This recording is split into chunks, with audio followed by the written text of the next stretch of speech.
Welcome to another episode of Living Fire. Subscribe now so you never miss out on any of our latest uploads.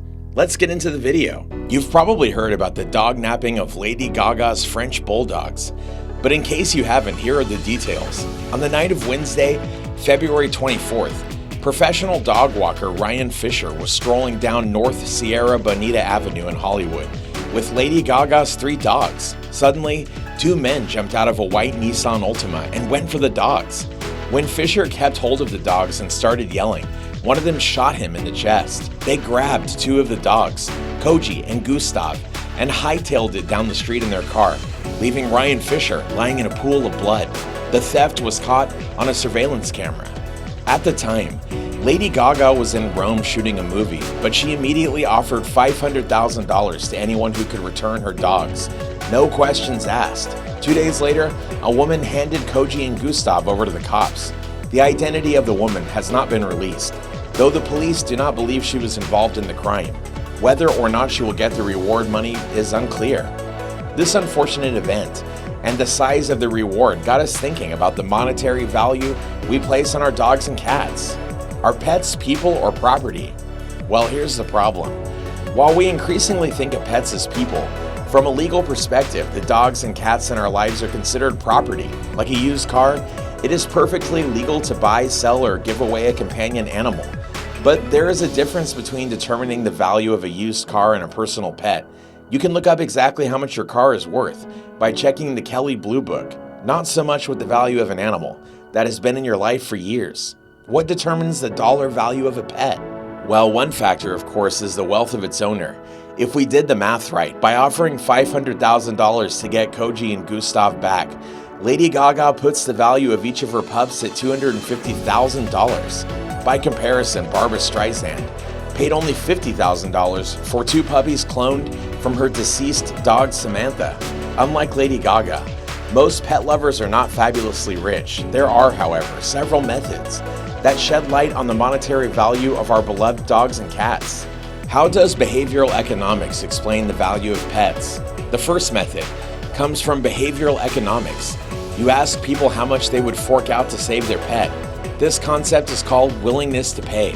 Willingness to pay has been used to assess how people rate the importance of environmental issues. For example, saving 20,000 seabirds from an oil spill.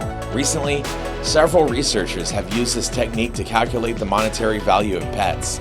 A study involved estimating the relative value of a pet dog compared to a pet cat. Participants were 99 university employees who owned cats, dogs, or both.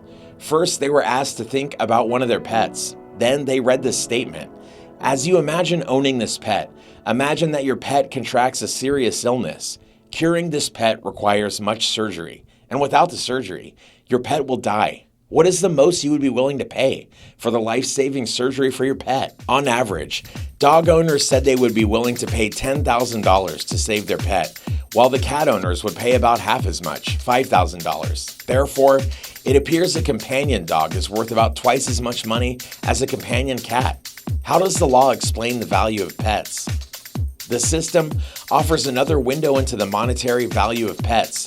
Consider the case of Vern, a Chesapeake Bay retriever owned by Michael Reeves of Glen Burnie, Maryland. In 2014, police officer Rodney Price was investigating a burglary in Reeves' neighborhood when he was barked at by Vern.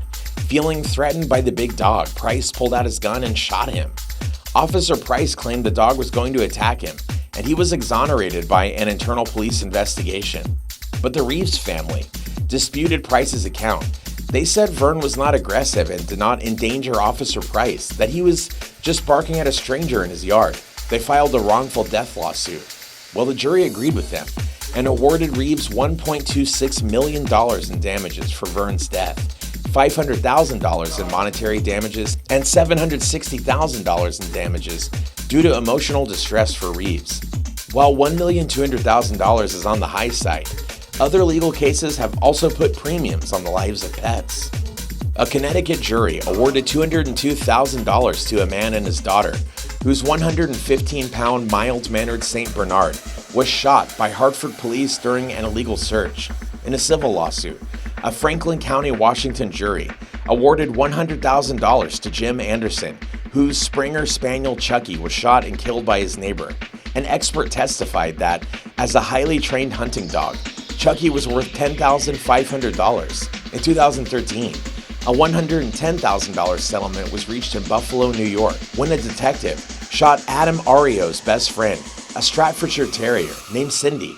At least one state legislature has set legal standards for the value of a pet. A statute in Tennessee limits the amount of non-economic damages associated with the death of a pet to $5,000. This is to cover the direct loss of reasonably expected society, companionship, love, and affection of the pet. Would you sell your cat for $1 million? On a public opinion poll that asked pet owners if they would sell their pet for $1 million, 56% of them said no. Ask yourself this question about your cat. Think about the companionship and how your cat keeps you company when you're lonely.